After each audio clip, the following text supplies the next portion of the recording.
everybody, welcome back to another review. Today I'm going to be giving you guys a look at a vintage collection figure, and boy, my vintage collection has been few and far between these past few years, but I did find another one, so it's always nice to do a review, and that is over the 41st Elite Corps Clone Trooper. Golly, I cannot say that. Which was really cool. It was quite a find. I found it in a mall, in like a calendar toy store, if you've ever been to one of those. They're kind of weird, but they're kind of like they remind me of a KB Toys for some reason. But yeah, I found that. I was not expecting to find this because I never saw this one on store shelves. And I think overall it's a pretty cool looking clone trooper, obviously from Revenge of the Sith, as we see from the Phase 2 clone armor. But really cool. And I also was informed through YouTube, yes, on my haul video, that the double languages on there is actually the Canadian version, which makes sense because there's French Canada with Quebec and whatnot, and so that would make sense to have French on the bottom, English on the top. So that was actually really cool. I'm not surprised that we're seeing these in America. I know it's happened with Lego, that manufacturing plants in certain places have been shut down, and so to help move product, places from other countries have been shipping product. They did that with Lego because our closest Lego manufacturer, I think, is in Mexico, and that plant was shut down, so we were getting sets from Japan and Europe. If you've gone to the Lego store or to Walmart and see that weird white sticker, in America only, that weird white sticker on the Lego set, that's actually an imported set, which technically is collectible, I guess, in a way. I found that out from a Lego worker the other day. So same thing, I guess, is happening a little bit with maybe some of these figures. I don't mind. It's okay.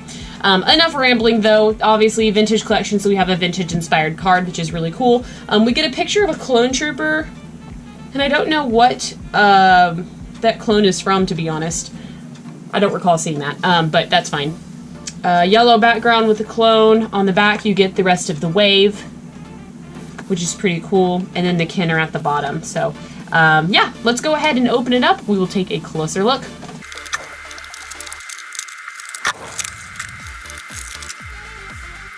Alright guys, and here is the Clone Trooper out of package. He is so small. I'm so used to reviewing 6-inch figures that this guy just feels tiny in my hands. But pretty cool overall. Before we get into the figure, I do want to show you the accessories, which he does have a removable helmet, so that will count as one. But just the blaster first, which is just a standard Clone Trooper blaster. And there's absolutely nothing special about it. It's just made in black plastic. Detailed sculpt, but no painting on it. The helmet, however, is pretty good. You've got a little bit of a gray band back here right under the white to show that it belongs to the 41st Elite Corps. The helmet paint looks nice. The visor looks great. The side printing, ventilation looks very good. Overall, it's a solid helmet. No large defects that I'm seeing. And it's also really nice when we get a helmet that fits over a Clone Trooper's head. I love that. We don't get enough of that. Very cool. So right off the bat with this Clone Trooper, I noticed that his torso is super, like, loose, I guess is the word that I'm looking for, which is okay, I guess. It's not, like, falling over, but it's super duper loose. Hopefully you can kind of tell. The face looks really good. It looks like it's printed the same way that the Black Series figures are, but I've noticed on the scalp there are several points where the hair is not painted in fully and you can see some scalp. You probably can't pick it up on the camera because it is very small, but it is there. So that's a little bit disappointing. It's not an end all, especially if you put the helmet on, but the face sculpt looks good. The hair paint could have some work done to it. Overall, the coloring is really nice. I really like the color gray. I don't know why, but gray on a Clone Trooper looks really cool too. And so we have a black, white, and gray combo. And there's some weathering on the shoulder pads and then down on the shins. And there's even some weathering on the boots to make it look like he's been running on dusty ground, I guess. And so I really like that I really appreciate when they add weathering detail to small figures. That used to be the standard norm, but now that we've had Black Series 6-inch for so long, I feel like Hasbro tends to neglect the 3 3/4 inch and the detail on that scale. So it looks pretty good. I definitely noticed that there's an unevenness with his feet. Let's see if I can, yeah, I mean, I don't know how he's gonna stand. That's a little bit worrisome for me. And his torso, once you get him posed, he should be okay. But yeah, his torso is really movity. He holds his gun fine. The head is a ball joint. Shoulders are a ball hinge. Elbows ball hinge. Torso obviously on a ball joint. Hips, wow, hips rotate all the way around. They're on a ball hinge too. I was not expecting that.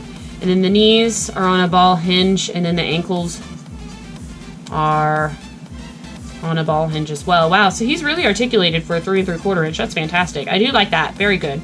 Again, because of this leg issue, I feel like the Clone Trooper is rather awkward in the legs. I don't know if you can see that. And I don't know if it has anything to do with the super hyper articulation in the hips. Sometimes that makes a figure harder to make the legs look natural.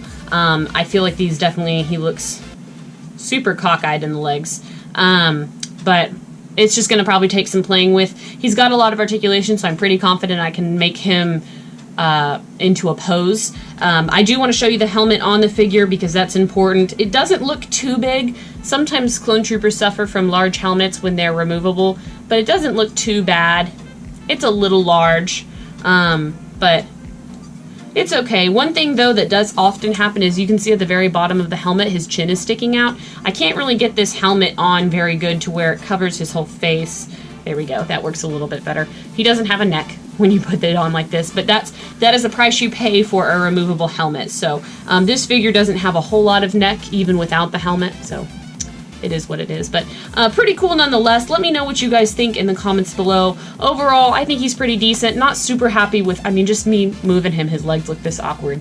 Not super happy with how loose this figure is. I know I complain about really tight jointed figures and loose jointed, but it's nice to have a good medium middle ground where the figure is not going to get all cattywampus on you. But anyways, guys, let me know what you think about this figure in the comments below. And as always, thank you so much for watching, and until next time, I will see you guys later. Bye.